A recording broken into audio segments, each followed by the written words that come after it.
Perfecto, vamos a compartir la lección del día de hoy.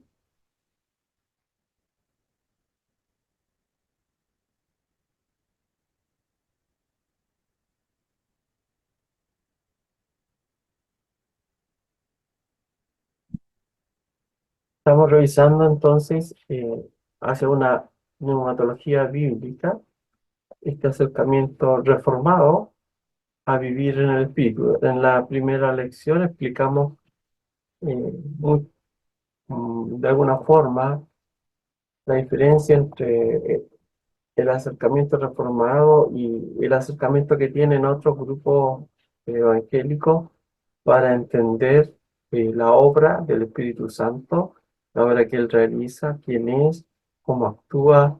eh, Vimos antecedentes en la historia, en el progreso del conocimiento de la doctrina, partiendo del Antiguo Testamento, llegando al Nuevo Testamento y al pensamiento del apóstol Pablo. Esto es importante porque muchas veces vemos nosotros en algunas iglesias, se tiende a confundir el enfoque que se da a esta doctrina, y más allá de tratar de entender lo que la Biblia enseña, basan su experiencia en un acercamiento con respecto a las sensaciones que las personas pueden tener con respecto a esta doctrina, y vemos muchas veces, de alguna forma, aberraciones donde aparecen pastores tocando a las personas y las personas se caen hacia atrás, o haciendo especie se tiran al suelo, empiezan a tiritar, qué sé yo, pensando que eso es realmente una obra, o así obra el Espíritu Santo, y eso es lo que y que eso es lo que nos enseña la Escritura, y que algunos hermanos tienen el Espíritu Santo por manifestar esas sensaciones, esas emociones, y otros no. Pero lo que estamos viendo en el transcurso de este estudio es que el Espíritu Santo no solamente es un poder o una influencia en las personas, sino que Jesucristo ya lo definió en el Nuevo Testamento como una persona de la Trinidad. Entonces, de alguna forma, es atentar contra todo lo que nos enseñan las Escrituras, pensar que eso es efectivamente una doctrina, o cómo debemos entender nosotros el Espíritu Santo actuando en la iglesia de hoy. Esa es la gran diferencia entre este estudio y lo que ustedes van a encontrar, porque hay muchas publicaciones que nos hablan con respecto al Espíritu Santo. Uno de los más conocidos es un libro de Ben Hinn, no sé, ustedes me imagino lo habrán escuchado, Bienvenido Espíritu Santo, y de ahí tenemos muchas lecturas de esa forma, que tratan al Espíritu Santo como una influencia, alejándose del concepto bíblico que nosotros debemos conocer e interpretar como la acción y la doctrina del Espíritu Santo. En esta lección número 5 vamos a revisar la carne espíritu revelado en la carne. Ya el título debería darnos alguna indicación de lo que vamos a hablar. Carne espíritu revelado en la carne. Entonces, la semana pasada ya hicimos como un spoiler y estamos hablando de la vida de nuestro Señor Jesucristo antes y después de su resurrección, que es lo que vamos a revisar esta semana. Hay que comenzar por decir que cuando nosotros estudiamos los conceptos que vertió el apóstol Pablo en sus cartas con respecto al término carne, no solamente se refirió a lo físico, como lo vimos la semana pasada, el concepto de la palabra carne, sino que se adentró en el simbolismo espiritual de esta palabra.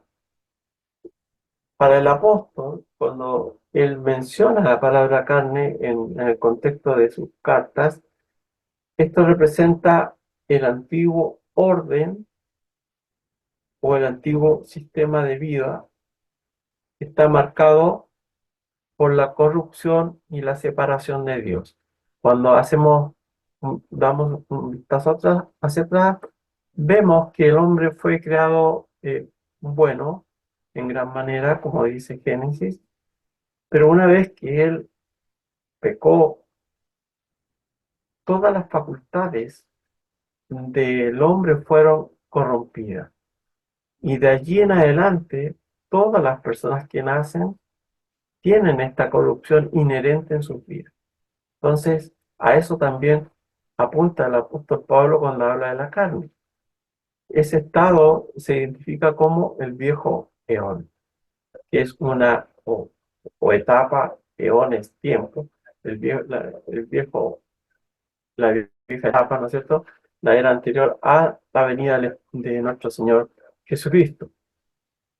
Pero también vemos que cuando Jesucristo resucita, comienza un nuevo orden, una nueva creación. Y esa está caracterizada por la presencia y el poder transformador del Espíritu Santo. Por eso cuando leemos en 2 Corintios 5:17, de modo que si alguien está en Cristo, ¿no es cierto? Nueva criatura es. Y ahí no tiene mucha interpretación, dice nueva creación.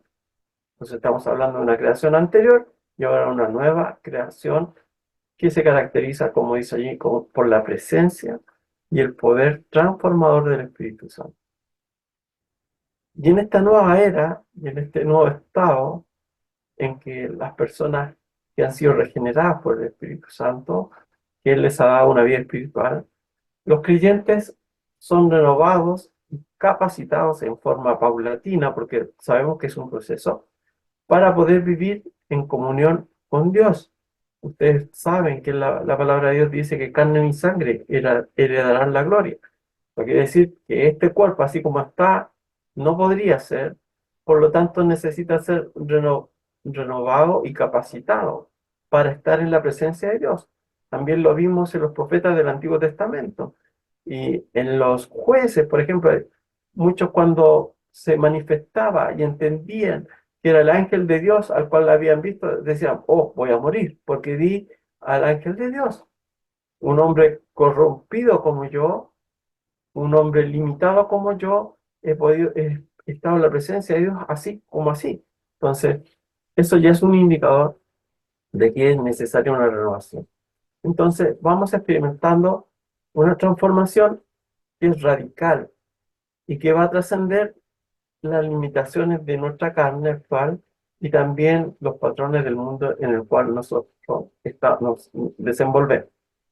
Entonces, entendemos así que lo que hizo Jesucristo allí en la cruz, esa obra de redención, no solamente abre la puerta para que el hombre ahora esté reconciliado con Dios, sino que inicia un nuevo paradigma de existencia donde el Espíritu Santo, y ahí está subrayado, es el agente principal de renovación y santificación.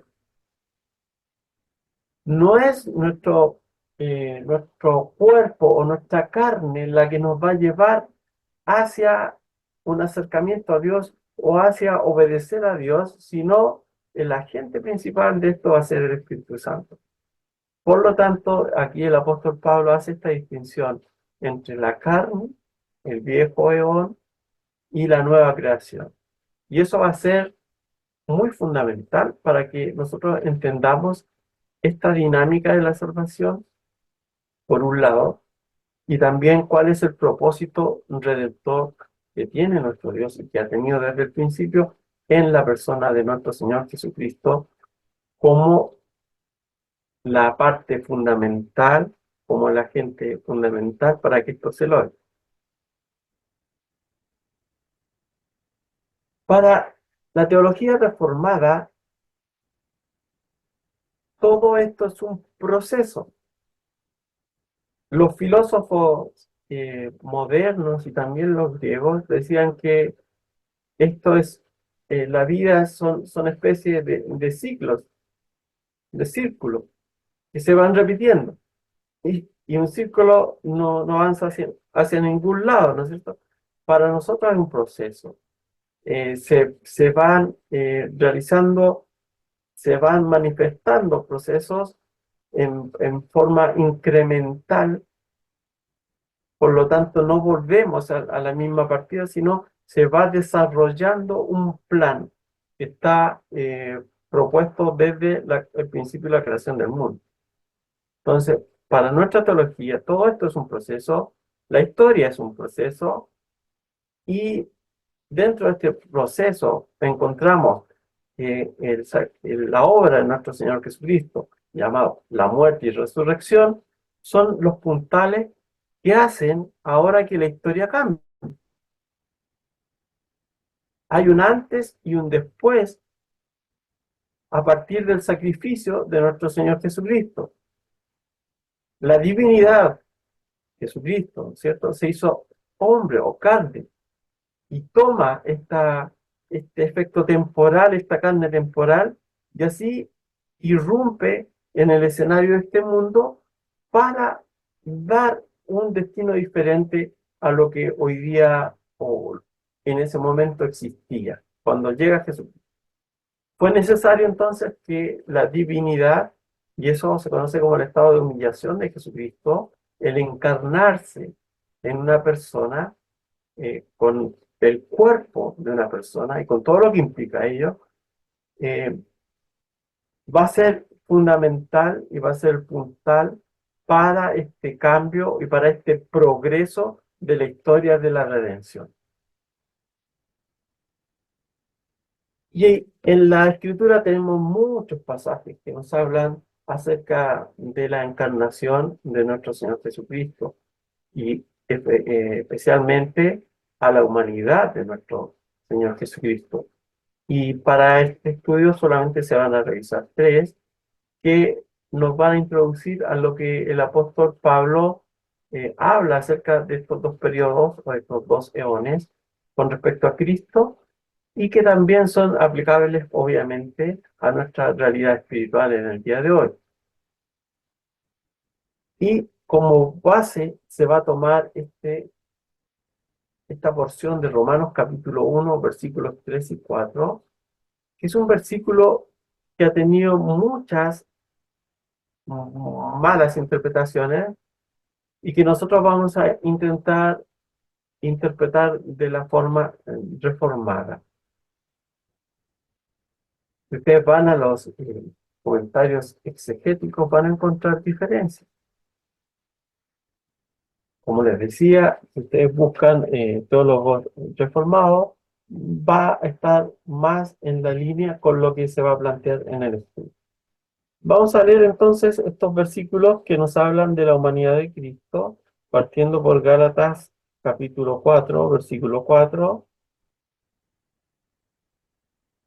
Más venido el cumplimiento del tiempo, y ahí comienza de inmediato a hacer o prestar atención. Venido el cumplimiento del tiempo, Dios envió a su Hijo, hecho de mujer, hecho bajo la ley. Entonces, cuando habla de nacido de mujer, está indicando que Cristo nació como nace cualquiera de los seres humanos, de una mujer. Así nace. También vamos a leer Romanos capítulo 8, versículo 3, que dice: porque lo que era imposible para la ley, por cuanto era débil por la carne, Dios, enviando a su Hijo en semejanza de carne de pecado, y a causa del pecado, condenó al pecado en la carne. Entonces Él llegó en semejanza de carne de pecado. Entonces también es un argumento para señalar que Jesucristo realmente sí es un hombre de verdad. Y también leamos Hechos capítulo 13, versículo 13,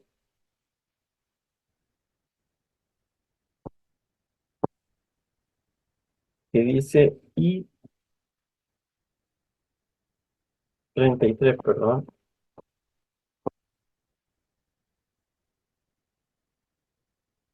la cual Dios ha cumplido a los hijos de ellos, a nosotros, resucitando a Jesús, como también en el Salmo segundo está escrito, mi hijo eres tú, yo te he engendrado hoy.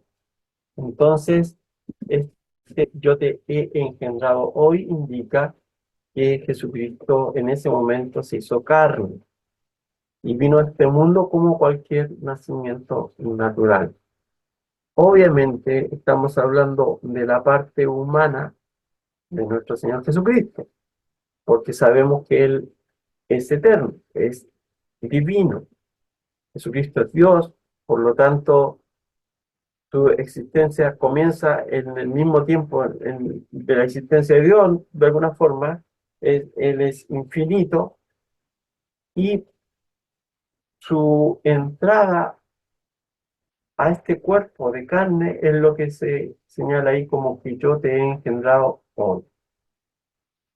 No vamos a tratar el tema de la Trinidad acá, pero hay que decir siempre que Jesucristo era 100% Dios y 100% hombre.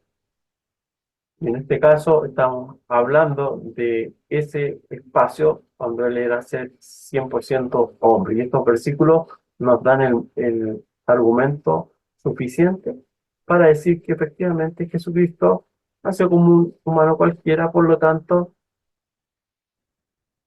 era necesario que sea así.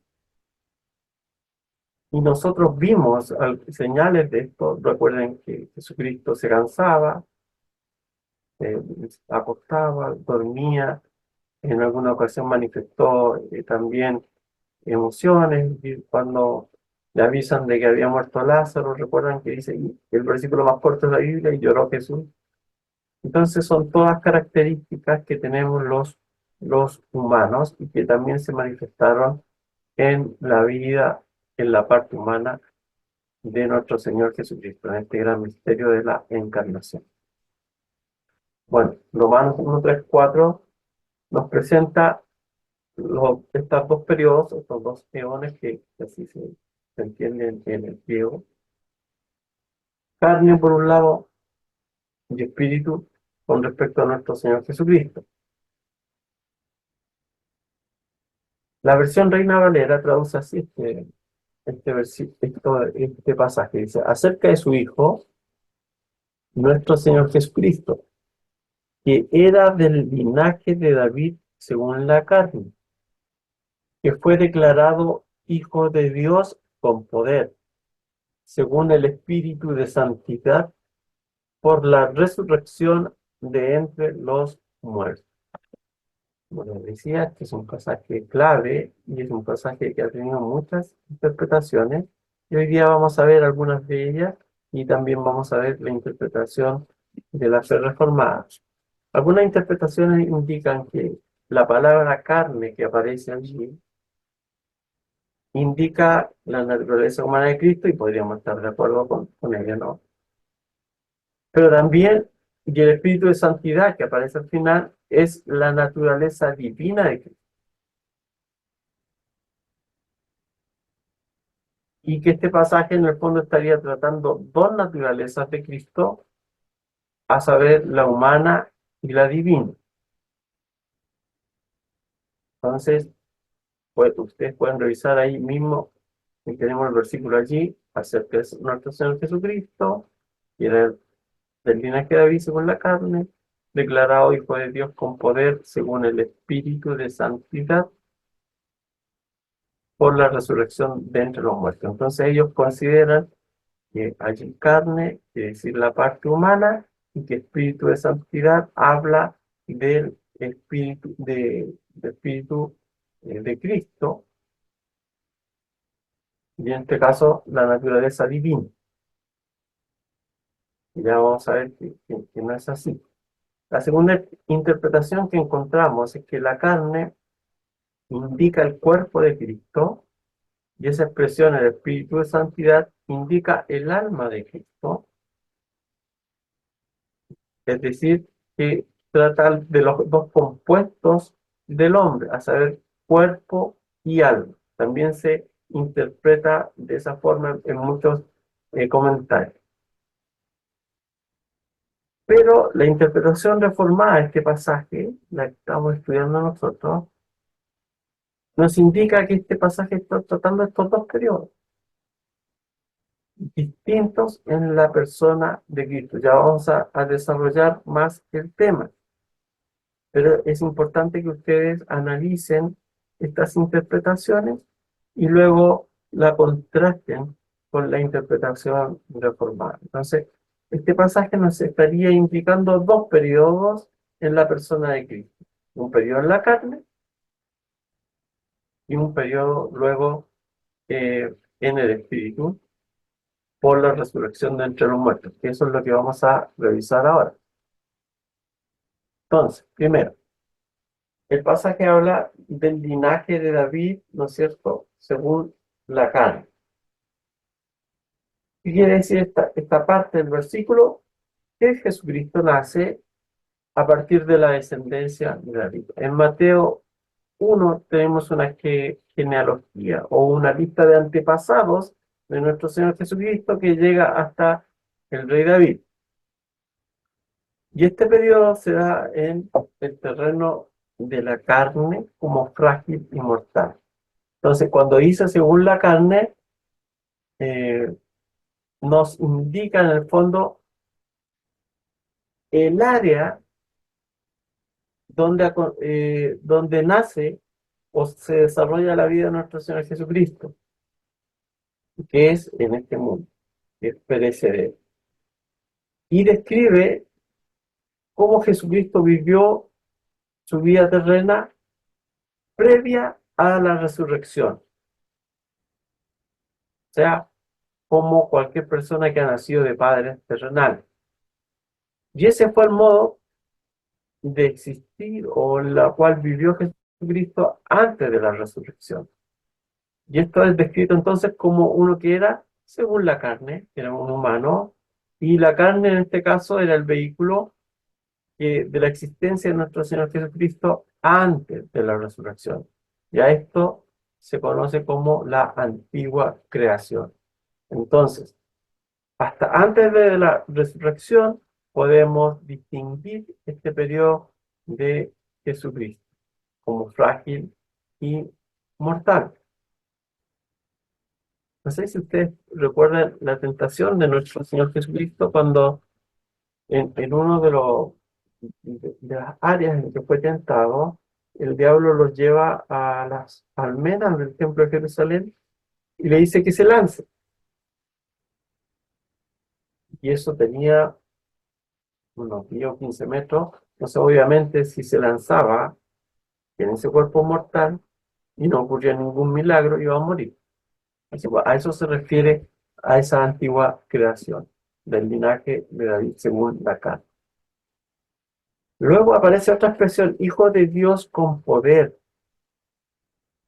Entonces, es importante que ustedes tengan ahí Romanos capítulo 1, versículos 3 y 4, tocante a su Hijo Jesucristo, nuestro Señor, que fue hecho de la simiente de David según la carne, y que fue declarado ser el Hijo de Dios con poder. Y esto se debe interpretar así. Cristo ahora es introducido a otra era, a otro periodo o existencia, o a otro eón, como hemos estado viendo, distinto al anterior antes de la resurrección. Entonces tenemos claro que Jesucristo antes de la resurrección vivía como en el aspecto de su humanidad como cualquier otra persona y estaba afecto a las pasiones y a las debilidades de cualquier otra persona. Pero la nueva era es diferente a la antigua porque la antigua era débil, pero ahora esta nueva era es de poder y gloria. Por eso dice que Cristo es designado como Hijo de Dios con poder. Y esta designación que ahora Jesucristo adquiere luego de su resurrección, viene dado por eso, por la resurrección que ahora le da una acción de poder y gloria. Entonces ya empiezan a distinguirse los dos periodos. Y después, en el versículo 4, fue declarado ser el Hijo de Dios con poder, según el Espíritu de Santidad. Entonces, aquí la interpretación es que el Espíritu Santo, según el Espíritu de Santidad, el Espíritu Santo es el marco o la esfera y el ambiente a donde ahora Jesucristo es introducido en esta nueva etapa, en este nuevo eón. Este es el modo que ahora tiene Jesucristo posterior a la resurrección. Y aquí se describen estos versículos según el Espíritu de Santidad. Entonces, ¿cuál es el vehículo? El Espíritu de Santidad. Ese es el modo ahora de su nueva posición como Señor. El nuevo ambiente, la teología reformada lo llama la nueva creación. El nuevo ambiente en el que se desenvuelve Jesucristo ahora es la nueva creación. Ahora Cristo es el nuevo hombre y con él comienza la nueva creación. Entonces, esto quiere decir que Dios vuelve a hacer o a recrear al ser humano, pero ahora nuevo. Y Cristo es el nuevo Adán, como lo leemos en Romanos 5, versículos 18 y 19. Así que, como por el pecado de uno vino la condenación a todos los hombres, hablando de Adán, así también por la justicia de uno vino la gracia a todos los hombres para justificación de vida. Porque como por la desobediencia de un hombre muchos fueron constituidos pecadores, así también por la obediencia de uno muchos serán constituidos justos. Entonces, aquí hablando, haciendo esta referencia al antiguo Adán y ahora al nuevo Adán representado por Jesucristo como una nueva creación. Vuelve entonces, Cristo es el nuevo Adán. Entonces, por la resurrección que fue operada en su vida, por la acción del Espíritu Santo, ahora ya no es alguien débil, sino que ahora es alguien eterno, poderoso, glorioso, santo, distinto como ser humano. Y luego Pablo desarrolla más este aspecto y dice que Jesucristo, el ingreso de Cristo a esta nueva hora, a esta nueva era, se caracteriza por la posesión y el ejercicio de un singular poder, un poder nuevo, sobrenatural, que es llamado el Espíritu Santo. Entonces, podemos decir que el Espíritu Santo sostiene a Cristo en la nueva creación y el mismo Espíritu Santo inaugura la vida de resurrección o lo que es lo mismo la nueva vida.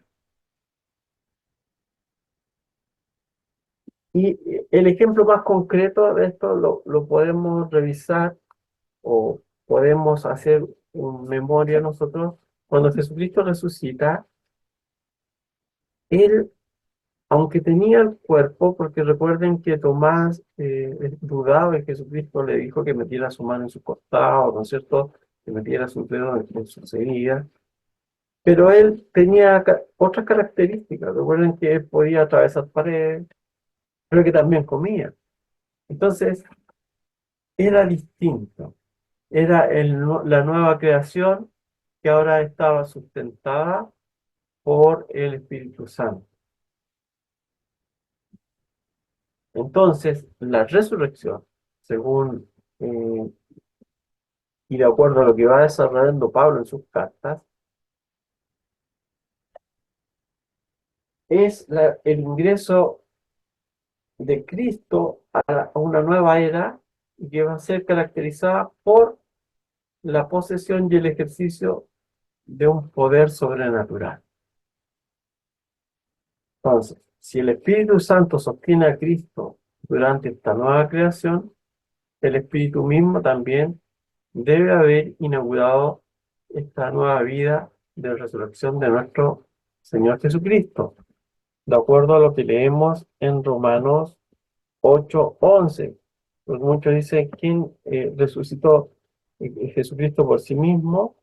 O también eh, el Espíritu actuó allí.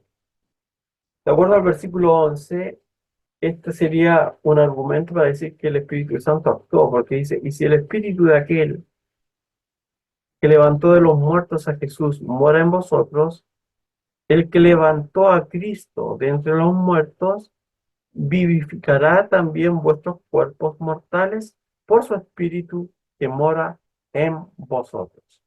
Entonces, es un argumento para decir que el mismo que levantó a Cristo también va a levantar a los creyentes por el Espíritu que mora en ellos. Entonces, si nosotros los creyentes vamos a ser levantados a resurrección por el Espíritu Santo, se puede también inferir que fue el Espíritu Santo que levantó a Jesucristo de entre los muertos para introducirlo a este nuevo ambiente o a esta nueva era.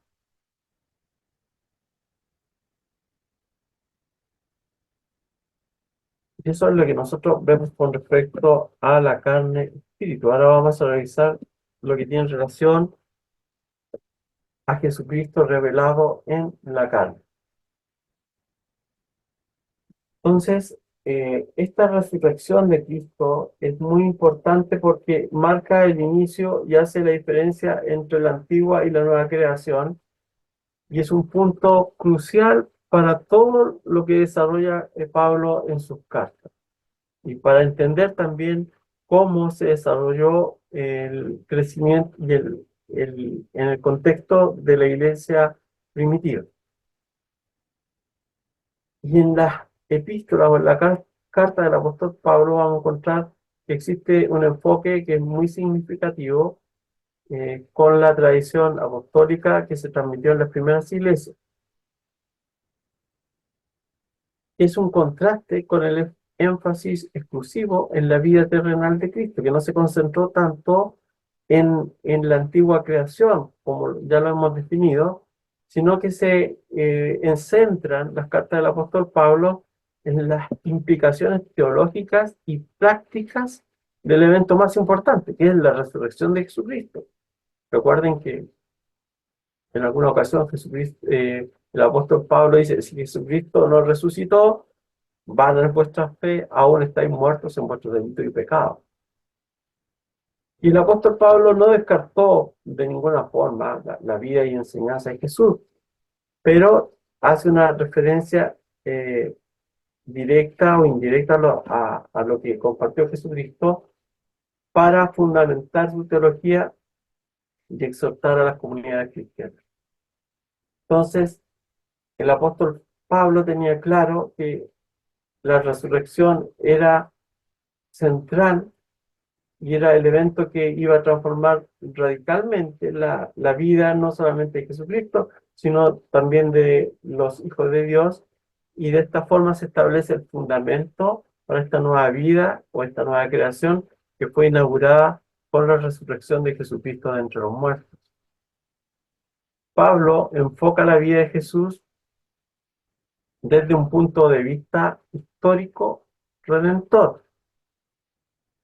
Entonces, caracteriza por un lado la vida que tuvo nuestro Señor Jesucristo antes de la resurrección, como la existencia, ya lo vimos, según la carne o en la carne, y la revelación de Cristo se manifiesta en la carne, acepta el modo de existencia del mundo terreno. Esto quiere decir que Cristo vino a un mundo, o mejor dicho, a un estado humano débil y perecedero, pero sin ser partícipe del pecado del género humano. Entonces esto nos habla un poquito de la obra de nuestro Señor Jesucristo y de las exigencias que como humano también tenía que cumplir con respecto a la ley, porque para presentarse como un Cordero Santo tenía que ser sin pecado. Y en cuanto a su vida terrenal, él la cumplió. Por eso Pablo enfoca, dice ahí, la vida de Jesús desde el punto de vista histórico, redentor, porque para la redención tenía que ser sin defecto, y aunque estuvo en la debilidad de la carne, él no cometió pecado. Entonces la vida anterior de la resurrección de Jesucristo es el Cristo revelado en la carne. Y nosotros debemos, de ahí aparece este comentario, nosotros debemos tener ese espíritu de adoración, porque si hubiese sido solamente Dios el que descendió a este mundo, no en la carne, no hubiera estado con las limitaciones que tiene la carne, con los problemas que trae consigo nuestra vida en este cuerpo, y no habría sido de alguna forma un representante ante la justicia divina para reconciliar al hombre con Dios. Entonces, por eso nosotros adoramos a nuestro Señor Jesucristo por todo lo que Él hizo desde su encarnación hasta su crucifixión y luego su resurrección. Entonces, esto que nos lleva a decir entonces que la muerte de Cristo, que fue revelado en la carne, es el momento crítico de la vieja era, ya que cuando Él resucita se da inicio a la nueva creación. Y para el apóstol Pablo, para la teología del apóstol Pablo y para el desarrollo de la doctrina del apóstol Pablo, la resurrección es el punto de orientación, y él desea que todos nosotros entendamos que esto es lo principal con respecto para hacer la diferencia entre la antigua y la nueva creación. Entonces, cuando comienza esta nueva creación, ha terminado la era o el león del dominio único de la carne, por un lado, y ahora se ha entrado en la nueva era de la existencia del Espíritu Santo. Y esto trae como consecuencia que el dominio del Espíritu Santo o al dominio del Espíritu Santo pertenece la iglesia como comunidad y el creyente convertido como individuo. Entonces, cuando nosotros vemos eh, en la práctica, esto es cuando revisamos todo lo que tiene que ver con la vida de la iglesia. Y estamos hablando más allá de la parte física, sino del desarrollo de la iglesia. Si lo pensamos, el desarrollo del cristianismo comienza luego que Jesucristo asciende y dice: me seréis testigos en Jerusalén, Judea, Samaria, y después dice hasta lo último de la tierra. Y esto comienza con los 12 apóstoles, y luego el cristianismo fue creciendo este movimiento. Y si lo pensamos, no había más agentes para la divulgación del Evangelio que los cristianos que se iban convirtiendo en la medida que el Espíritu iba actuando en la vida de las personas. Y eso llegó hasta lo último en la tierra y ha trascendido prácticamente desde el ascenso de Jesucristo hasta ahora, hasta 2000 años después. Es increíble cómo la iglesia ha podido seguir adelante pese y a pesar de todos los intentos por destruirla. ¿Y esto por qué es? ¿Por qué sucede así? Podríamos preguntarnos. ¿Es acaso porque nosotros como humanos hemos sido capaces de abordar esta misión? ¿O es la obra del Espíritu Santo, la cual está obrando en la iglesia de Jesucristo como comunidad para alcanzar a las almas y para alcanzar todos los rincones de la tierra? Entonces ahí podemos ver empíricamente cómo el Espíritu Santo tiene el dominio de su iglesia como iglesia y también el dominio de los creyentes en forma individual. Estos términos, carne y espíritu, entonces, apuntan a dos formas de existencia. La primera es el viejo eón, en la antigua era, que era caracterizada y determinada en la carne, que es la antigua creación. Entonces, las características del trabajo de la vieja era eran las limitaciones de la carne. La segunda es el nuevo eón, o la nueva era, que va a estar caracterizada por y determinada en el espíritu, que es la nueva creación. Y entonces, de acuerdo a estos dos conceptos que se contraponen y de la forma histórica redentor, Pablo entonces enseña cómo la vida de nuestro Señor Jesucristo tuvo un antes y un después de la resurrección. Lo ve en su etapa de la vieja era y ahora en la nueva creación. Entonces, debido a la resurrección de Jesucristo de entre los muertos, eso nos introduce no solamente a Él, sino a todos sus hijos en la nueva creación. Jesucristo se revela según el Espíritu de Santidad, ahora como el Hijo de Dios con poder. Y ahora, debido a este hecho trascendental de esta nueva era a la cual nos introduce Jesucristo, la Iglesia puede conocer y considerarse unida a Cristo en virtud y en el poder de la presencia del Espíritu Santo. Entonces, existen dos formas de existencia. Uno, el viejo, la nueva era, y ahora el nuevo eón que está determinado por el Espíritu Santo. Entonces, todos los creyentes ahora podemos abrazar a nuestro Señor Jesucristo. ¿Y qué implican estas cosas, estos términos? Que hemos sido adoptados a la familia de Dios, ya, que no es Jesucristo cuando predica el reino de los cielos se ha acercado, se inaugura de alguna forma el reino de los cielos y ya está presente el reino de Dios, pero faltan algunas cosas que cumplirse.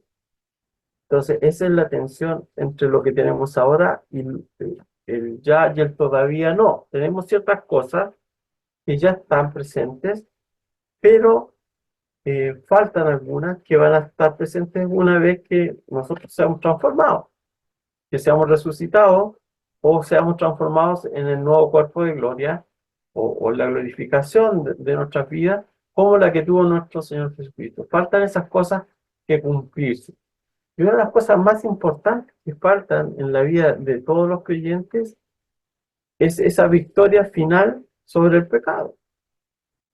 Dice, hasta que lleguemos a la estatura del varón perfecto, y nosotros sabemos y tenemos la experiencia de que nos cuesta mucho estar en comunión con Dios porque estamos en ese proceso de santificación de vida en la cual todavía hay muchas cosas que nos muestran que todas las facultades del alma, podríamos llamar, están corrompidas por el pecado. Y el ejemplo más claro lo tenemos en el capítulo 7 Romanos, cuando Pablo tiene esta crisis y dice que lo que no quiero hacer, eso hago, y eso muestra de alguna forma cómo la vieja corrupción o la corrupción de nuestra alma es un impedimento para poder estar en una comunión perfecta con Dios. Entonces, una de las cosas que van a terminar o que van a cambiar cuando se manifieste ya por completo esta nueva creación, va a ser eso, que nosotros ya no vamos a tener deseo de pecar. Es algo que hoy día todavía existe y con lo cual debemos luchar con el poder del Espíritu Santo para obedecer y conformarnos a la imagen de su Hijo nuestro Señor Jesucristo. Es por eso que yo les compartí el PDF de, de, de la Biblia del futuro para que ustedes vean esta tensión que existe entre la antigua y la nueva creación. Entonces, entendemos que esta era ya está inaugurada, la nueva era, sin embargo faltan algunas cosas, hasta que se manifieste o hasta la segunda venida de nuestro Señor Jesucristo. Por lo tanto, podemos decir que la iglesia actual no está en la carne, o no está asociada, o no está referenciada por la carne, la vieja era, que está sujeta al mal, que reina en esa vieja era, sino está en el espíritu. Entonces, en esta nueva era y que está bajo el dominio de la libertad de Cristo y el poder de Dios. Concretamente, podemos nosotros revisar cómo la antigua carne o la gente del Antiguo Testamento hacía esfuerzos para acercarse a Dios de acuerdo a esa era. Y ahí tenemos las leyes ceremoniales que tenían para la purificación de los pecados, para la expiación, para todo ello, y que consistía en eso, en sacrificio de animales, porque era lo que tenía revelado en ese momento. Entonces la iglesia ya no está sujeta a esas leyes ceremoniales, sino que ahora estamos bajo el dominio de la libertad de Cristo y el poder de Dios o el poder del Espíritu Santo. Entonces, cuando la gente del Antiguo Testamento actuaba por miedo a las consecuencias del pecado, y por eso hacían todos esos sacrificios, ahora con la morada del Espíritu Santo en nuestros corazones, lo hacemos no por miedo, sino porque queremos y tenemos la intención de adorar a Dios, porque el Espíritu Santo mora en nosotros. Entonces tenemos ya muchas cosas de esta nueva creación. Tenemos al Espíritu Santo de Dios morando en nosotros. Tenemos las arras o la garantía del Espíritu Santo y el sello del Espíritu Santo en nuestras vidas, que son todas consecuencias de esta nueva, de ser nueva criatura, que estamos bajo el dominio, como dice ahí, de la libertad de Cristo y el poder de Dios, que no debemos subestimar. Por eso, cada vez que nosotros veamos algunos intentos de aplicar leyes humanas, hay que tener ojo y no caer en ello, sino entender que no estamos sujetos, por ejemplo, a las ceremonias de la ley, sino que ahora estamos bajo el dominio de la libertad de Cristo bien entendida, no libertad para pecar, sino libertad de cumplir leyes, de cumplir preceptos que muchas veces eran, que son humanos, como hicieron los fariseos, que aparte de las tablas de la ley, ellos habían creado un sinfín de cosas para decir que si cumples esas cosas, puedes obtener la vida eterna, cosa que nosotros sabemos que no es así y que es imposible por la debilidad de nuestra carne. Bien, entonces, ya para terminar, no debemos considerar al Espíritu Santo o la naturaleza del Espíritu Santo como el concepto griego que cristianizó o helenizó el apóstol Pablo. Él no adoptó las ideas griegas y las mezcló con el cristianismo, sino que él basó su doctrina en las enseñanzas y el lenguaje del Antiguo Testamento. Hay mucha gente que puede decir, no, es que él leyó a los filósofos y de ahí adaptó la doctrina del Espíritu Santo, pero no es así, como ya lo hemos estado revisando. En el Antiguo Testamento nosotros vemos al Espíritu como el poder creador y recreador de Dios que gobierna el mundo y a la historia y los lleva con un propósito. No están al lote, no está desordenado, sino tiene un propósito, tiene un hilo conductor. Por lo tanto, el trasfondo evidente y natural que se desprende de la enseñanza del apóstol Pablo con respecto al Espíritu Santo se encuentra en estas ideas que forman parte del Antiguo Testamento. Y lo importante también el concepto del Espíritu Santo que adopta el apóstol Pablo se entiende como este regalo del tiempo escatológico o de los últimos tiempos. El Espíritu es un regalo de Dios, ¿no es cierto?, que se relaciona con el cumplimiento de esta etapa final en la historia divina. El Espíritu Santo entonces tiene un papel muy importante en la consumación de la historia y la realización de los decretos o de la voluntad de Dios. En resumen, entonces, Él apóstol Pablo no es que haya adoptado estas ideas de los griegos, sino que basó toda su doctrina en lo que enseña el Antiguo Testamento y en cómo el poder creador, por un lado, de Dios y recreador de Dios con esta nueva creación que somos nosotros, y lo relaciona ahora con el tiempo escatológico y la consumación de la historia.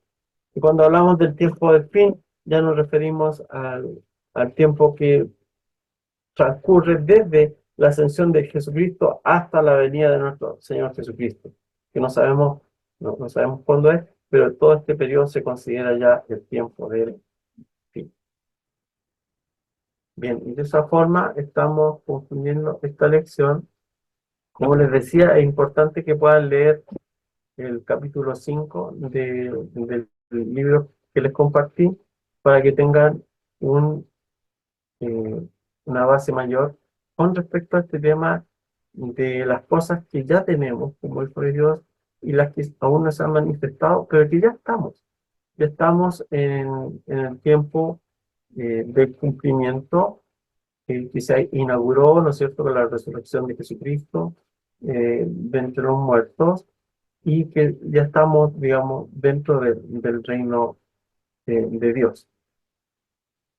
Bien, vamos a dejar un par de minutos para que puedan hacer algunas preguntas que podamos responder o algún comentario antes ya de terminar esta clase.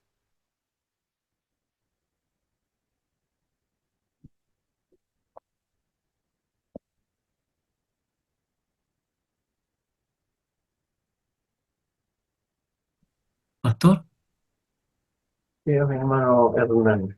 sí, eh, lo que a mí me gustó toda la clase, eh, pero también fui al foro y ese ejercicio me impactó, ese que de formar un credo, para los que no han hecho el foro, de formar un credo, o sea, creo en el Espíritu Santo que nos recuerda, que nos guía hacia Cristo, creo en el Espíritu Santo que nos convence de pecado, creo en el Espíritu Santo que obra en la iglesia para alcanzar nuestras almas en Cristo, creo que el Espíritu y así una lista como de 7 nos piden, pero uno puede hacer 10 9 pero con 7 es suficiente. Creo que eso es un ejercicio que recordatorio potente, o sea, creo, eso quería motivar a mis hermanos que hagan este ejercicio eh, en pos de la clase, en pos de Sí, la clase. sí, sí, no, es súper importante Mm. descubrir de alguna forma o redescubrir, porque siempre ha estado ahí. Sí, Pero recordemos que la revelación ha sido progresiva y el desarrollo de las doctrinas también. Porque en el tiempo de Pablo todavía no, o los primeros padres, tampoco se había desarrollado la doctrina de la divinidad de Jesucristo. Por ahí se empezó y después se comenzaron a revisar estos temas con respecto al Espíritu Santo y estuvo mucho tiempo olvidado. Entonces, por eso es importante que nosotros tengamos este estudio y lo ponderemos en ese sentido, porque nos va a ayudar a entender en la era en que nos encontramos y a aprovechar, porque a veces tenemos, ¿por qué tanto poder? ¿Por qué necesitamos el poder del Espíritu Santo en nuestra vida? Obviamente para tratar de obedecer a Dios y para que la iglesia pueda hacer la voluntad de Dios. Y para todas esas cosas que vamos a necesitar mientras estemos aquí caminando a este lado, digamos, a este lado del cielo, hasta que venga Jesucristo. Bien, hermano, vamos a ir ya terminando y le voy a pedir a nuestro hermano Hernán, por favor, que ya nos dirija con la última oración. Padre, en el nombre de Cristo Jesús, Señor, te damos gracias porque usted nos ha regalado este don tan precioso, Señor, de recibir el Espíritu Santo, Señor, en nuestras vidas, Señor. Gracias, Señor, te damos porque eh, Sin este espíritu no podremos ni siquiera recordarte, Señor. Sin este espíritu no podemos ni siquiera convencernos de pecado, Señor. Sin este espíritu ni siquiera seremos sellados. Sin este espíritu, Señor, no podríamos ni estar en tu ser, Señor. Y te damos gracias, Señor, por esta clase tan rica, Señor, tan especial, Señor, que nos muestra eh, la gracia del Espíritu Santo, su trabajo, su obra, esta inauguración de esta nueva era en Cristo Jesús. Señor, te pedimos por mis hermanos que están en cada uno en sus casas, en sus hogares, o algunos en un trabajo. Te pedimos que los ayude, Señor, en sus tareas, en sus deberes, Señor, con su familia, Señor, en sus deberes de la iglesia también, Padre Celestial. También, Señor, bendice, ¿no? Bendice a nuestro guía, Señor, que nos está guiando en esta clase, Señor, que es iluminado también por el Espíritu Santo, Señor. Gracias, Señor, te damos por esta clase, Señor, ya es de noche, ya es tarde, pero nos vamos a acostar, Señor, pensando, Señor, que en el Espíritu, Señor, estamos en ti. Amén. Eh, Muchas gracias, Señor, en nombre de Cristo Jesús. Amén.